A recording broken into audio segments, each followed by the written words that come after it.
Good day, Sir Kupal. Group 7 is presenting our Tic-Tac-Toe game, a console application built in Java. We created a two-player game with input validation, win or draw conditions, and organized the code using functions. The game starts with the title, then initializes a 3x3 board.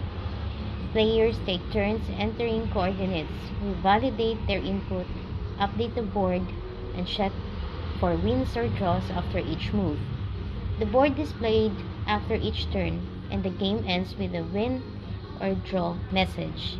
We successfully implemented the game using Java fundamentals like arrays, loops, conditionals, and functions. Our presentation will demonstrate the game and explain the code.